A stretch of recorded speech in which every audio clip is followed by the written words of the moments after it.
Mais Sakura, c'est Morgane et... Rosalis. Salut. Aujourd'hui on fait un vendredi lecture shonen manga. Allons-y.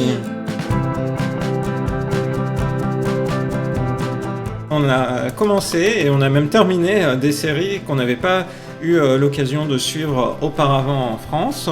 Donc on va en parler et puis il y a des nouveautés et des continuités de séries. On va commencer par une pépite. Par une pépite. Donc Blue Flag. Que Morgane avait commencé à lire. Tout à fait. Souvent je lui ai dit, est-ce que c'est bien Blue Flag? Il m'a fait, oh, bon, je sais pas, je continue pas. Et en fait, plus ça allait, J'adore ton imitation. et plus ça me titillait, parce que par exemple, j'avais vu que la youtubeuse Enjoy Phoenix avait été en librairie en demandant du shoujo manga. Le libraire en Belgique lui aurait donné Blue Flag. Et donc, pendant plusieurs vidéos, elle disait « Alors, je lis un shoujo manga, vous savez, c'est des romances lycéennes et tout, Blue Flag. » Moi, je dis « Morgane, mais c'est pas possible, c'est pas un shoujo manga, ça apparaît dans Shonen Jump. » Plus en version en ligne. Donc, il n'y a pas plus shonen manga que ça, quoi. Après, comme on le dit souvent, avec les versions numériques, les frontières sont brouillées. Et voire même, on dépasse le stade de public petit garçon. Et il peut y avoir plus de profondeur encore. Et moi, je pense que du coup, ça correspond tout à fait à ce nouveau genre. C'est-à-dire qu'on ne vise pas uniquement les enfants, garçons, clairement. Mais le public, il est beaucoup plus vaste. Large, quoi. Ouais. Et donc, moi, à force d'être intriguée par ce shonen manga qui est pris pour un shoujo manga, j'ai commencé à lire sans Morgane. J'ai lu d'une traite jusqu'au bout, en 2 jours, je crois. Oui. Et, mais j'étais hyper passionnée. Et pour moi, c'était... presque pas shonen dans le sens où t'as pas de baston, t'as pas de bagarre, t'as pas d'humour, t'as pas une action très très vive en fait. T'as beaucoup de paroles, beaucoup de réflexions, beaucoup de pensées. Et en fait, la manière de le présenter pour Morgane, enfin, comment je l'ai présenté pour expliquer à Morgane pourquoi j'avais un intérêt pour ce manga-là, je lui ai dit, tu sais, t'adores le shoujo manga Nos Précieuses Confidences? Ben, il y a un peu de ça, mais version masculine. Et du coup, là, ça t'a titillé. Oui. Aussi, je t'ai dit, j'ai jamais lu Éclat d'âme, mais je suppose que en tant que chef-d'œuvre dans ses réflexions d'orientation sexuelle... Sur le genre. C'est fini, en fait. C'est une série en 8 volumes. Elle s'est terminée en 2021 en France. Pour situer, effectivement, on suit un groupe de lycéens dans leur année de terminale et qui sont en plein questionnement. Oui, dernière année de lycée, merci, tu as raison. Qui sont en plein questionnement sur leur désir d'avenir, sur les relations entre un garçon et une fille. Est-ce qu'on peut être amis? Est-ce qu'il y a forcément la dimension amoureuse?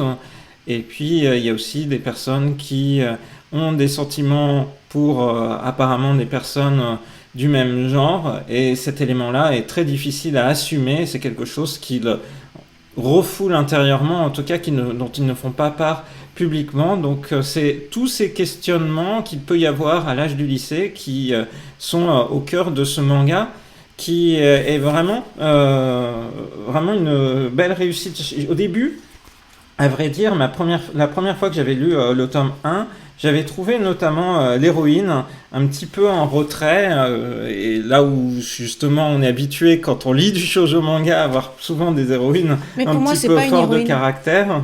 Et effectivement, la fille qui est amoureuse du joueur de baseball super fort, super grand, le gars cool, le gars classe, qui est non pas non plus le protagoniste principal de l'histoire, puisque le protagoniste, c'est le vrai héros, c'est Taichi, qui est l'ami d'enfance de ce joueur de baseball.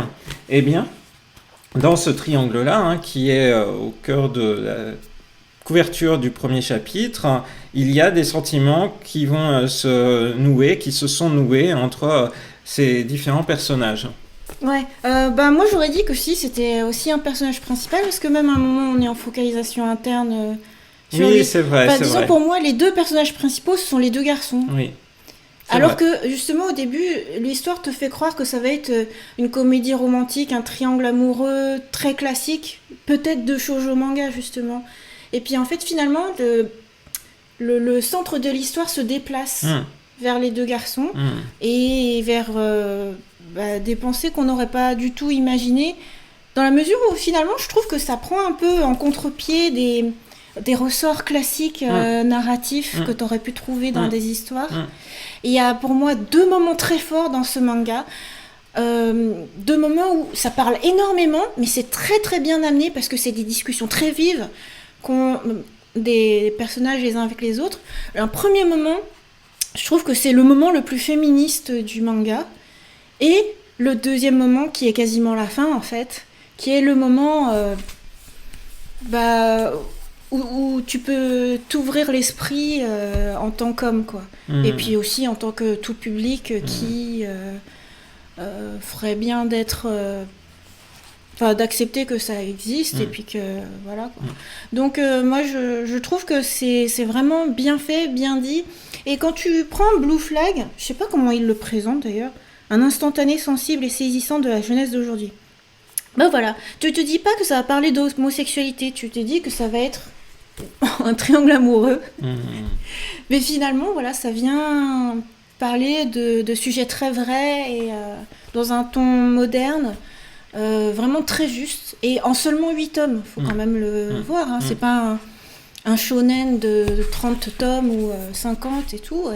Et je trouve que c'est vraiment c'est la juste longueur d'ailleurs. Ni trop court, ni trop long. Tout à fait. Avec des alternances entre des planches qui sont dessinées avec un petit côté humoristique où les personnages, voilà, comme ici, sortent ensemble et puis ils sont dessinés en SD. Et dans le même temps, c'est des moments sympathiques, oui. Des moments sympathiques. Il y a énormément de soins apportés au décor, c'est-à-dire on est vraiment en immersion dans Tokyo. Ouais, j'aime bien ça.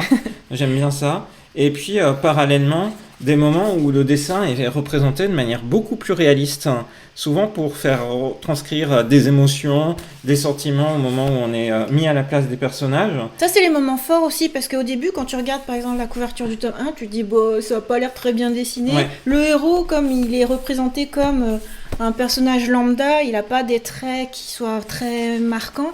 Et l'héroïne non plus, quoi. On dirait juste la fille cruche de base. Mais en fait, t'as vraiment des moments très très marquants où pour t'imprimer dans ta rétine, tout d'un coup, t'as même les traits, les cheveux, les petites rides d'expression qui sont représentées. Et là, t'es waouh! Ouais. Et t'as plusieurs moments choisis comme ça. Comme quoi, en fait, c'est vraiment très très bien maîtrisé. Ouais, c'est du très grand art. Effectivement, d'un coup d'un seul, on va passer de ce type de découpage. Donc, d'un coup, on tourne la page et on a effectivement ce type de dessin ultra détaillé. Et on vibre, hein, ça te donne la chair de poule en fait à ce moment-là. Ça te fait un souffle. Ouais. Et le découpage, du coup, est vraiment réussi et on passe d'un chapitre à l'autre avec aisance parce que souvent, en fait, à la fin d'un chapitre, on est sur une révélation, un cliffhanger, parfois qui renvoie vers des événements sur tel ou tel personnage. On sent que les personnages vont enfin se parler après peut-être des choses qui ont été mises en place 10 chapitres auparavant. Et du coup, c'est super bien construit. D'ailleurs, je parlais d'homosexualité en parlant surtout des garçons, mais ça concerne aussi les filles. Oui, tout à fait. Vraiment, parce que pour moi, les protagonistes principaux sont les 2 garçons, mais tu as aussi des histoires avec des filles, ou même des filles qui n'ont pas envie de vivre d'histoires d'amour, mais qui voudraient juste pouvoir être amies, sans que le dictat social qui dit qu'un garçon et une fille, tout de suite il se passe des choses... voilà, viennent tout entraver. Enfin voilà, je trouve que c'est vraiment très puissant sur des propos vraiment des propos sociaux vraiment très vrais. Et je trouve ça même surprenant de lire quelque chose d'aussi bien depuis une œuvre japonaise, quoi. Ouais. Tu sais, je sais pas, je suis d'accord. Je l'aurais vu en Occident, mais pas venant du Japon.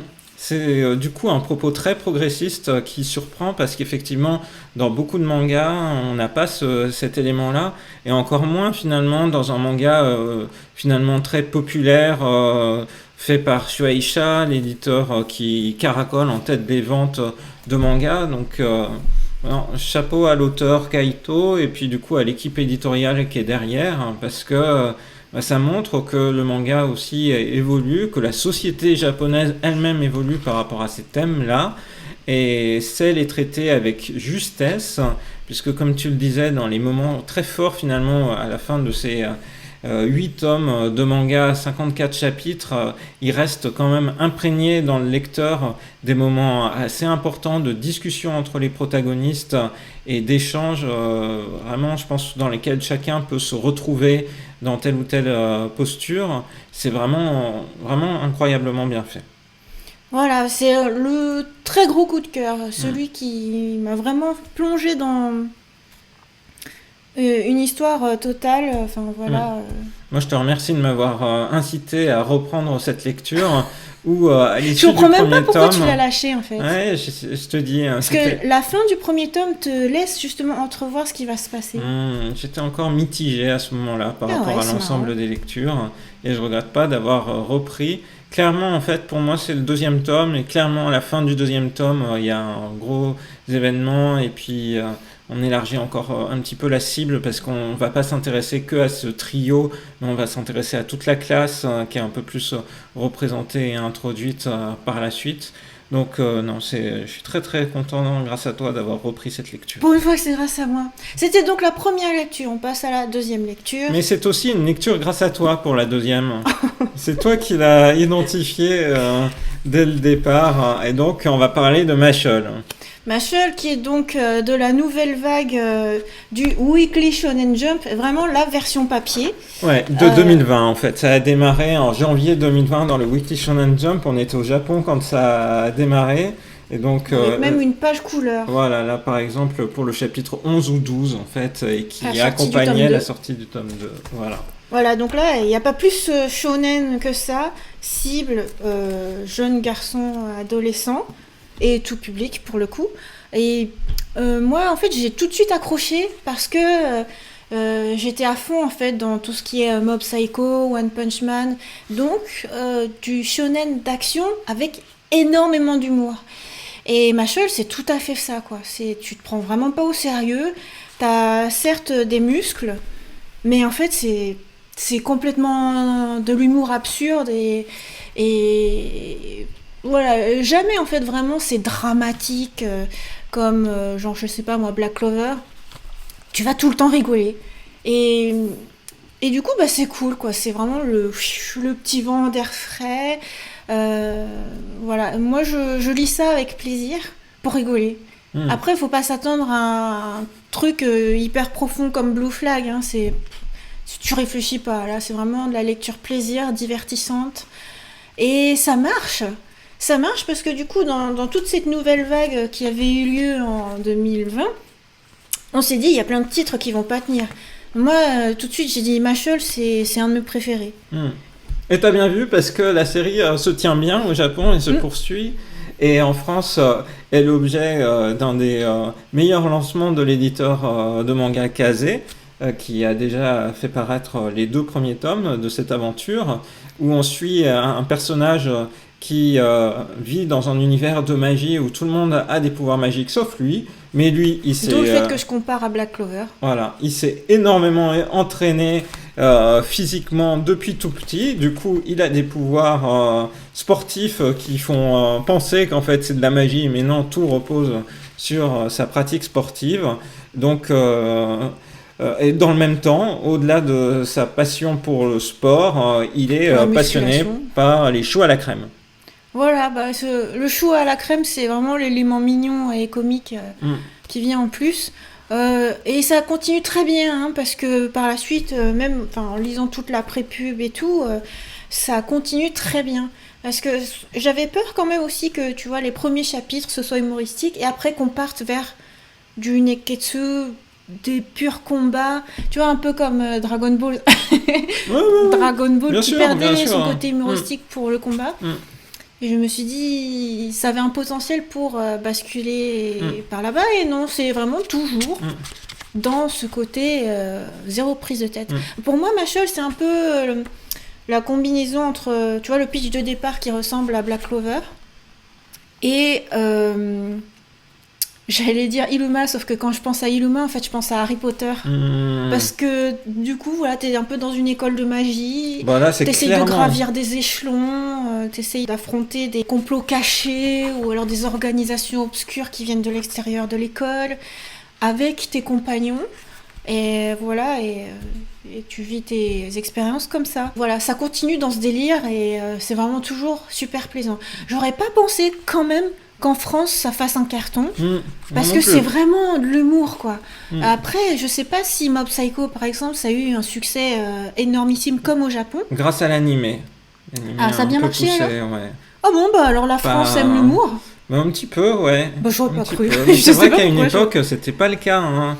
Alors, je voulais rebondir sur ce que tu disais à propos de l'affluence Harry Potter. C'est clairement le cas. Hein. Ils en sont presque à faire du Quidditch dans l'œuvre en question.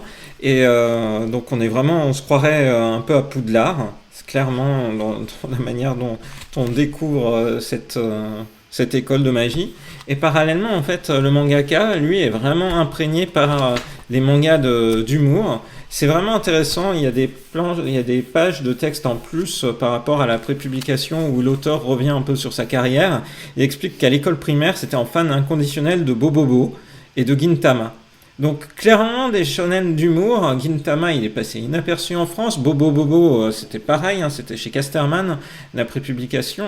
Et je pense que le public français s'est aussi ouvert à d'autres types de réalisations, donc du shonen d'humour qui marche. Et là, je pense que c'est clairement le cas. Hein. C'est un auteur aussi qui a commencé à faire, à travailler en fait en entreprise avant de se lancer dans ce manga. C'est intéressant à suivre et à découvrir comme parcours. Et ouais, même si c'est pas ultra bien dessiné, c'est drôle. Ça oui, c'est pas. Mais c'est un shonen de divertissement, voilà. Bah ouais, c'est comme Mob Psycho. Tu t'attends pas à ce que ce soit beau, mais tu rigoles bien. Là où Blue Flag était un shonen, je pense, plus sociétal, qui impacte fort, là on est sur un shonen de divertissement pour passer un bon moment le soir avant de dormir. Mais c'est vraiment bien, moi j'aime beaucoup. C'était donc la deuxième lecture, on passe à la troisième lecture. Eh bien, on va reparler de ce chef-d'œuvre qu'est Illuma.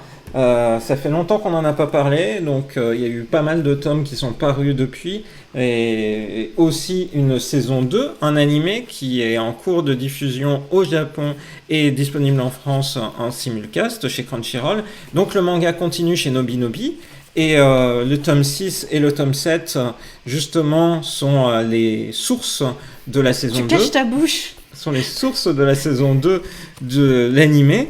Donc on est face à des histoires où maintenant tout l'univers autour de Illuma, sa classe, a été posé à travers les premiers tomes et on peut s'intéresser à creuser chacun des personnages, les relations, l'environnement de l'école de magie Babilis. Et moi j'adore. Là vraiment je prends beaucoup de plaisir à lire ces tomes-là, donc 5, 6, 7. Voilà, donc au Japon, ça paraît chez Akita Shoten dans le Weekly Shonen Champion. Et comme le nom du magazine l'indique, c'est hebdomadaire. Donc ça avance super vite. Il y a énormément de tomes et de chapitres qui sont déjà parus. Mais en France, ça va à une cadence de ouf depuis la fin de la saison 1.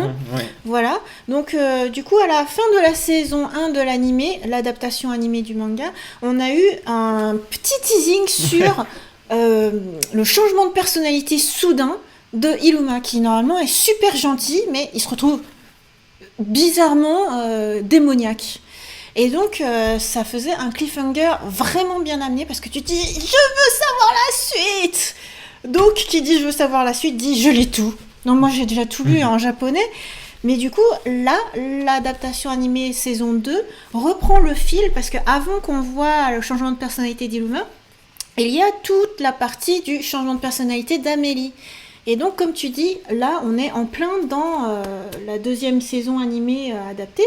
Donc, c'est vraiment bien de voir l'histoire originale en manga, qui est adaptée ensuite en animé. Les deux sont très bien dessinés, très bien narrés. Voilà, c'est un plaisir autant l'un que l'autre. Ouais, j'ai vraiment aimé, là par exemple, dans ces deux tomes, parce qu'il y a parfois de nouveaux personnages qui sont introduits, mais pas tant que ça. C'est surtout, on va prendre le temps d'aller remontrer des personnages qui étaient en arrière-plan, dans les aventures précédentes. Ça peut être à la fois des membres de la classe de Illuma, mais c'est aussi des membres du personnel de cette école de magie. Et En vrai, c'est une école de démons, mais bon, école clairement... de démons, oui, pardon. c'est une école de magie. Hein. Effectivement. Et du coup, c'est toujours sympa parce que Illuma, même démoniaque, il a un côté vraiment mignon, attachant, gentil. D'ailleurs, pour rajouter par rapport à ça, il y a tout le temps le mot de l'autrice à la fin, donc merci beaucoup d'avoir lu ce tome. Donc à la fin du tome 7, elle dit c'est le tome 7, celui où Illuma devient méchant, mais Illuma étant ce qu'il est, sa personnalité ne peut pas non plus changer du tout au tout. Cet Illuma mauvais est juste une version qui exprime ses émotions sans restriction. Je voulais quand même qu'on sente que même méchant, il reste Illuma. Ouais, même démoniaque. Quoi. En fait, c'est qu'il est désinhibé, il est à fond dans son ambition. Mais c'est bien, hein, ça te laisse apercevoir un petit peu que ce serait lui peut-être le roi des démons par la suite. Et moi en fait je trouve que c'est à partir de là que l'histoire en manga en tout cas devient vraiment très très intéressante parce que t'as le pouvoir sur sa bague qui se libère. À partir du moment où Ali apparaît, je trouve que ça rajoute quelque chose. Et plus ça va, plus t'as moins l'impression que c'est une histoire pour rigoler. T'as l'impression qu'il y a vraiment un fil conducteur aussi. Et vraiment, ouais, c'est vraiment très bien. Petite Ali. Ouais, voilà, donc c'est une œuvre qui est à la fois captivante par le fait de dérouler un peu cet univers des démons et puis ce qui peut s'y passer, et dans le même temps ultra positif, avec des personnages sympathiques, il y a de l'humour, les arcs ne sont pas trop longs, par exemple là c'est des arcs sur un tome. Donc quand on finit le tome, on est content, on a lu toute une histoire qui était cohérente, qui était intéressante à suivre, et puis on a hâte de lire la suite. Là vraiment, c'est aussi tout public, je pense que c'est un point important, je trouve que c'est un shonen qui peut se lire à peu près tous les âges, 8-9 ans, je pense que ça se lit bien. Ouais, c'est... Ouais. Tu te dis, même si on dit c'est une école de démons, en vrai c'est un univers coloré... super gentil, voilà quoi. C'était donc la troisième lecture. Troisième lecture. Nous passons à la 4e lecture. Alors, on va passer au tome 2 de La sorcière invincible, tueuse de slime depuis 300 ans. On en avait fait une chronique dédiée. J'ai l'impression qu'on en parle tout le temps, tellement c'est mon coup de cœur de toute cette période-là, 2021. C'est le coup de cœur pour le manga, le coup de cœur pour l'animé, le coup de cœur pour ma période slow life. Mais il faut dire que c'est le deuxième des 3 titres qu'on présente aujourd'hui pour lequel il y a une adaptation animée qui est en cours de diffusion durant cette saison printemps 2021 au Japon. C'est vraiment bien les animés pour ça. Hein. Les adaptations animées, des fois, te permettent de découvrir des mangas à côté desquels tu serais passé. Mais là, en l'occurrence, on avait commencé par le manga, puisque c'était par ce biais-là qu'on avait découvert cette aventure-là, de cette sorcière, de cette personne qui s'est réincarnée dans une sorcière qui vit une vie slow life. Et donc, au Japon, ça passait chez Square Enix dans le Gangan Online. Bon, là, c'est un Gangan papier. Gangan Online, sous le titre Slime Taoshite 300 nen shiranai uchi ni level max ni natte shimashita. Donc là encore, c'est un titre qui paraît en prépublication numérique et ça se voit. Moi, je trouve que quand le dessin est réalisé en numérique, le trait est tout de suite très maîtrisé, très beau, très fin, avec tous les avantages qu'offre le numérique. Et moi j'aime beaucoup, hein. Vraiment visuellement, graphiquement, c'est un des plus beaux mangas. Et je trouve même que c'est plus beau en manga qu'en animé. Parce que là, le trait est tout le temps régulier. Par exemple, la proportion de la taille du chapeau est tout le temps la même. Dans l'animé, je trouve des fois c'est exagéré, c'est un peu bizarre, ou les expressions faciales sont pas toujours réussies. Là, dans le manga, c'est toujours un plaisir. Les personnages sont mignons à croquer. Et du coup, avec ce tome 2, la petite famille slow life qui se crée autour de la sorcière invincible grandit. Donc dans ce monde de fantasy viennent s'ajouter une elfe et puis pourquoi pas d'autres dragons. Et d'autres Oui, dragons. tu parles de Belzébub. Oui. D'ailleurs, anecdote, Belzébub, en japonais on dit Belzébub. D'ailleurs, dans l'animé, vous pouvez écouter, vous entendez Belzébub avec un B à la fin. Mais en français, on écrit Belzébuth. Eh oui. Ou comment ça se prononce? Peut-être en anglais, Belzébuth. Peut-être que ça vient de cette différence-là. Mais du coup, moi, je dis plutôt Belzébub. Ouais, je comprends. En plus, il y a l'autre manga, Belzébub. C'est vrai. Et qui était un manga un shonen d'humour, lui aussi. Ouais. Et du coup, ouais, c'est vraiment mignon, c'est tranquille, mais les personnages sont tous attachants, ont leur personnalité. C'était vraiment à la fois en manga et en animé une belle histoire. Il faut préciser qu'au Japon, c'est donc une adaptation dans light novel, donc un roman. Et en fait, avec la fin du tome 2 de ce manga-là, on finit le premier roman. Voilà, donc ça couvre l'équivalent en animé, c'est à peu près les 4 premiers épisodes de l'animé qui adaptaient ces histoires-là. Et effectivement, la gamme de personnages s'agrandit. J'avais un petit peu peur parce qu'au départ, c'était très slow life, justement sur la sorcière, sur Azusa.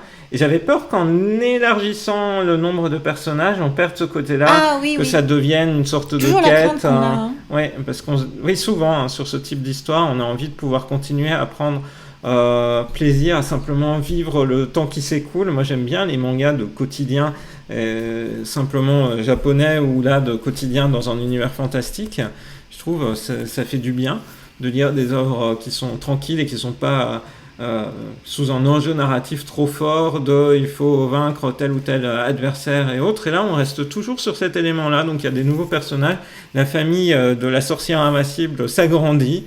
Et elle prend plaisir à nouer ses relations avec ses nouvelles amies, donc c'est chouette. Moi, je trouve que ça fait une ambiance vraiment paisible, un peu comme dans Miss Kobayashi's Dragon Maid, ou même, tu vois, tout ce qui est manga Time Kill les protagonistes sont surtout des filles qui ont une allure adolescente, mais du coup qui sont très mignonnes. Pourtant, il y en a qui ont vécu 300 ans ou 3000 ans, hein. Mais voilà, tout est vraiment chou et... Moi, j'aime bien ça. C'est slow life, c'est mignon, c'est kawaii, c'est tout ce que j'aime dans les mangas. Voilà, donc voilà. c'est chouette. C'était donc la 4e lecture. Et on va passer à une 5e lecture qui est là encore une œuvre qui bénéficie d'une adaptation animée en cours de diffusion au Japon, qui arrivera en France à la fin de l'année sur Netflix pour l'adaptation animée. Et donc c'est l'excellent manga de Hiro Mashima et Dan Zero, avec le tome 12, le tome 13, et il y a le tome 14 qui est sur le point de sortir. Donc Eden Zero, dont on termine avec le tome 12, le gros arc qui avait été au cœur de l'action avec Drakenjo, et un nouvel arc qui débute à la fin du tome 12, début du tome 13, et où on sent que, il y a pas mal de mystères qui vont être de nouveau à résoudre. On va élargir l'univers, on sort de Cosmos Sakura. Voilà, et je trouve que le fait qu'on sorte de Cosmos Sakura et qu'on arrive dans une autre galaxie, ça donne la sensation de voyage comme One Piece, où tu vas arriver dans un monde un peu grotesque avec ses propres règles, qui sont un peu des caricatures de notre société. Mais là, en plus, c'est dans un monde de space fantasy. Donc, c'est encore plus des mondes où il peut se passer un peu tout ce que tu peux imaginer. Et cela dit, ça se raccroche à ce que tu vis dans la vraie vie, quoi. Et moi, j'aime beaucoup cet aspect voyage. Et voilà, c'est principalement ça que... Voilà, je trouve que c'est mieux. J'avais un peu peur, en fait, avant qu'on en arrive là, que voilà, on parte dans un truc un peu lassant. Tu vois, un peu comme dans Fairy Tail où tu dis, mais de toute façon, Natsu, il est tellement fort qu'il gagne tout le temps. Et là, c'est un peu pareil avec Shiki, tu te dis, comme s'il y avait des pouvoirs infinis. Et puis, non, en fait, finalement, il se passe vraiment des vraies intrigues avec des personnages, même certains qui disparaissent ou qui réapparaissent ou qui... Voilà. Je trouve, là, Hiro Mashima, il s'éclate comme jamais, et, scénaristiquement et même au dessin. Tout est tellement beau et parfait. Enfin, c'est vraiment bien. Et moi, j'avoue que mon intérêt a été relancé aussi avec l'adaptation animée, parce que l'adaptation est vraiment, vraiment belle. Autant le manga est réussi, autant l'adaptation animée, avec en plus la force de la musique, des mouvements, des étoiles dans le ciel et tout, rien que dans le générique de début. Voilà, ça te fait rêver, quoi. Ça te transporte tout de suite dans l'espace. C'est vraiment bien. Franchement, c'est le coup de cœur animé du moment. Et du coup, voilà, par ricochet, par transitivité, ça relance aussi la passion de ce manga-là. Je suis tout à fait d'accord. Et c'est clair que Hiro Mashima se fait plaisir dans cette histoire-là. Au début, on a chroniqué dès le tome 1, en fait, l'apparition de Eden Zero, quand ça a démarré. Maintenant, il y a plus peut-être même dès les premiers chapitres. Ouais, dès les premiers chapitres qui étaient en simul-pub. Et d'ailleurs, la simul-pub continue en France. C'est bien ça. C'est vraiment bien. Et effectivement, le fait qu'il y ait un animé qui est de bonne qualité va vraiment, je pense, encore renforcer la popularité de cette série. Et le fait d'aller vers d'autres cosmos, de sortir de la première dimension qu'on a vécue jusqu'à maintenant, dans les 12 premiers tomes, ça ouvre tout un spectre de possibilités. J'aime bien cette dimension spatiale. C'est vraiment... C'est chouette. Et tous les personnages sont attachants. On revoit d'autres personnages, c'est bien amené. Il y a des mystères. Dès le départ, des mystères autour du temps, des machines, des pouvoirs qui... on va dire, gouverne tout cet univers-là. C'est la suite logique ici, c'est vraiment bien amené, c'est super. C'est vraiment très bien. Bon shonen manga. Qui donc paraît dans le Weekly Shonen Magazine, le magazine qui s'appelle Magazine. Tout à fait. Et donc la lecture suivante vient aussi du Weekly Shonen Magazine. Et oui, et donc c'est le tome 8 de The Quintessential Quintuple. Goto Obun no Hanayome, de son nom japonais. Donc ça continue, et ça continue très bien. Ouais. Parce que se passe ce qu'on aurait toujours... ce qu'on savait qu'il allait se passer, c'est-à-dire que les filles tombent petit à petit amoureuses de leur professeur particulier, qui est ce seul protagoniste masculin. Tout à fait, Futaro. Mais ce que j'aime bien, en fait, dans ce tome-là, c'est que tu vois plus la dimension familiale. Tu vois, par exemple, le grand-père des filles... qui compte sur Futaro pour être celui qui arrivera à les distinguer, même si elles sont quintuplées et que physiquement elles se ressemblent beaucoup. On attend qu'il y arrive aussi, hein, évidemment. Et voilà, je trouve que ça avance plus. Et ce que j'aime bien dans cette histoire, et je l'ai toujours dit, hein, c'est que c'est pas juste une série de gags avec des ouais, je suis amoureuse de toi, oui mais non, mais je tombe sur toi toute nue, mais non, mais voilà, très shonen magazine quoi. Et pas du tout, t'as vraiment une intrigue au long cours avec cette histoire, enfin cette famille. Pourquoi est-ce que les filles sont devenues comme ça, pourquoi même en étant quintuplées elles ont des personnalités complètement différentes, qu'est-ce qui peut lier Futaro et les filles depuis le passé. Voilà, donc t'as ça à découvrir, et voilà, je trouve que ça tient bien, ça fait une vraie histoire quoi. Parce qu'effectivement dans ce tome là il y a un départ au onsen où Futaro se retrouve dans le même onsen que les quintuplés et leur père et du coup le grand-père, et ah oui, quand tu dis onsen, t'as l'impression qu'il est dans le même bain que tout le monde. L'auberge, le ryokan, ryokan, oui, pardon. Tu as raison. Et donc, c'est effectivement, pour Futaro, il y a un vrai enjeu qui est d'arriver à distinguer les filles, ce qu'il n'arrive pas encore à faire tel quel, mais il va découvrir, finalement, en échangeant notamment avec le grand-père, peut-être la clé pour arriver à les distinguer les unes des autres. Donc, il y a cette dimension-là qui est très, très... mignonne, bien amenée, c'est vraiment, vraiment très très mignon aussi comme histoire. C'est pas juste du coup un manga où on a un héros qui est au cœur d'un harem. Et puis parallèlement, en fait, on a de nouveau dans ce tome-là le retour d'un flash forward sur Futaro est sur le point d'épouser a priori l'une des quintuplées. Donc, qui était une des scènes d'ouverture du manga. Donc, on a sans arrêt, un petit peu comme dans How I Met Your Mother, ça me fait penser à ce type-là, des bribes d'informations qui nous sont amenées du futur, en même temps que le déroulé de ce qu'on suit au quotidien avec Futaro, et puis la manière dont il peut aider ces 5 filles à s'améliorer, et puis aussi à s'assumer, à s'affirmer. C'est vraiment toujours aussi agréable, et ça prend des contre-pieds intéressants par rapport aux comédies romantiques classiques. Voilà, donc on poursuit avec... J'ai l'impression qu'on parle tout le temps de ce manga. Mais ouais, mais on l'adore, c'est pour ça, à chaque tome, c'est bien normal d'en parler, avec le tome 10 de Quand Takagi me taquine. Donc on est toujours sur... le principe de Takagi, c'est on suit le quotidien de Takagi et Nishikata. Takagi qui cherche à, on va dire, taquiner justement Nishikata, et parce que les deux ont clairement des sentiments l'un pour l'autre, mais ne veulent pas se le dire. Donc on est dans ce quotidien de... On va dire, on n'est pas à la campagne japonaise, mais on n'est pas non plus dans une grosse ville. Je ne sais pas comment dire exactement. Si, on est à la campagne. Tu trouves on est à la campagne, ouais. Donc on est dans un collège de campagne japonaise. C'est vrai, ils vont pêcher ensemble. Chaque histoire est super bien amenée. Et alors, la première histoire de ce tome-là, elle prend complètement le contre-pied de tout ce que vous pouvez vous imaginer, parce que vous allez vous dire, mais qui sont ces personnages? Voilà.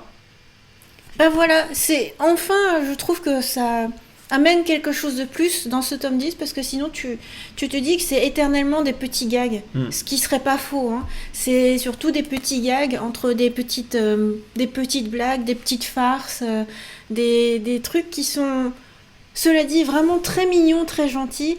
Voilà, une toute petite romance entre tout petits, voilà, c'est chou, c'est craquant.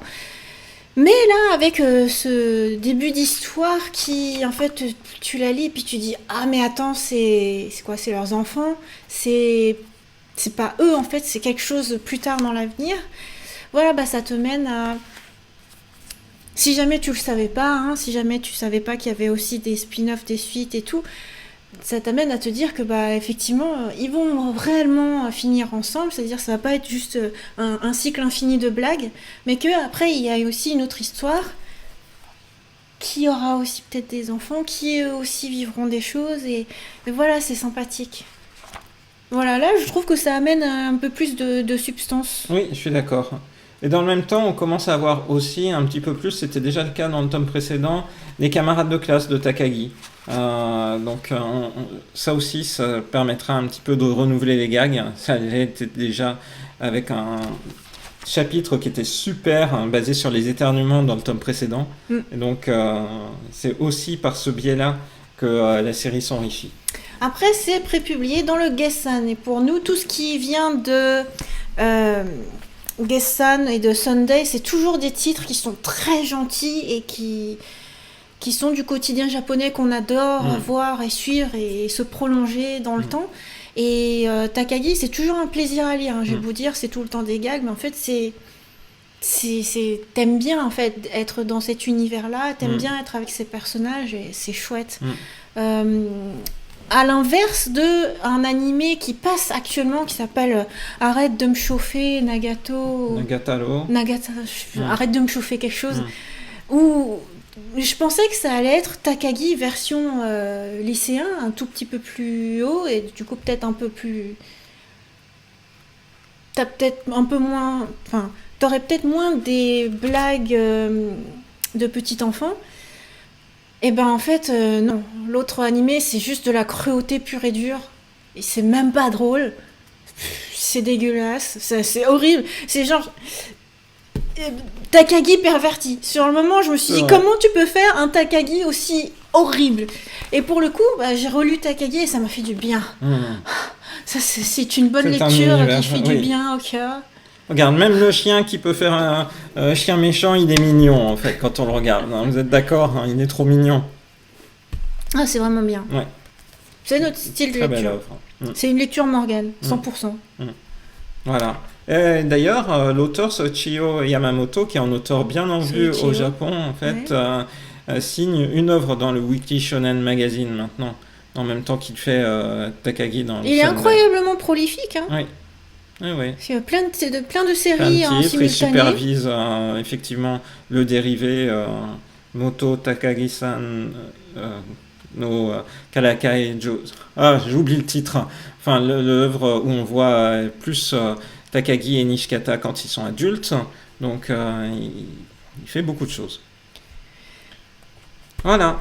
Donc, beaucoup de très bons shonen manga en ce moment. C'est marrant parce que Morgane, je lui dis souvent les vendredis lecture, faudrait qu'on limite un peu, genre à seulement 3 ou 4 mangas parce qu'on parle beaucoup trop longtemps. Là, tu m'en as mis hyper plein. Oui, mais 1, 2, 3, 4, 5, 6, 7.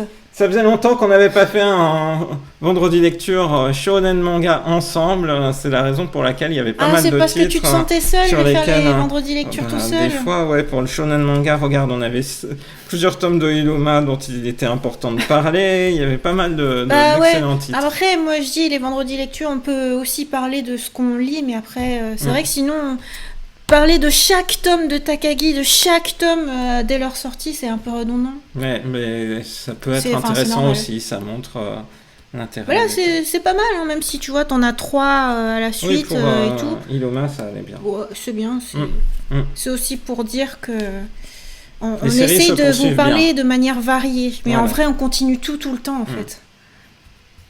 Voilà. Et le mot de la fin. Mais en fait, les séries dont on ne parle pas, on les continue pas. Parce que des fois, on lit aussi d'autres choses que ce dont on parle. Hein. C'était ce que je voulais évoquer. Donc, effectivement, autrement, les séries qui sont présentées en vendredi lecture, c'est vraiment des gros coups de cœur. Ouais, le mot de la fin, c'est on espère que cette vidéo vous a plu. On vous donne rendez-vous à très bientôt dans une prochaine vidéo sur la chaîne de Rosalis. Bye bye. Bye bye.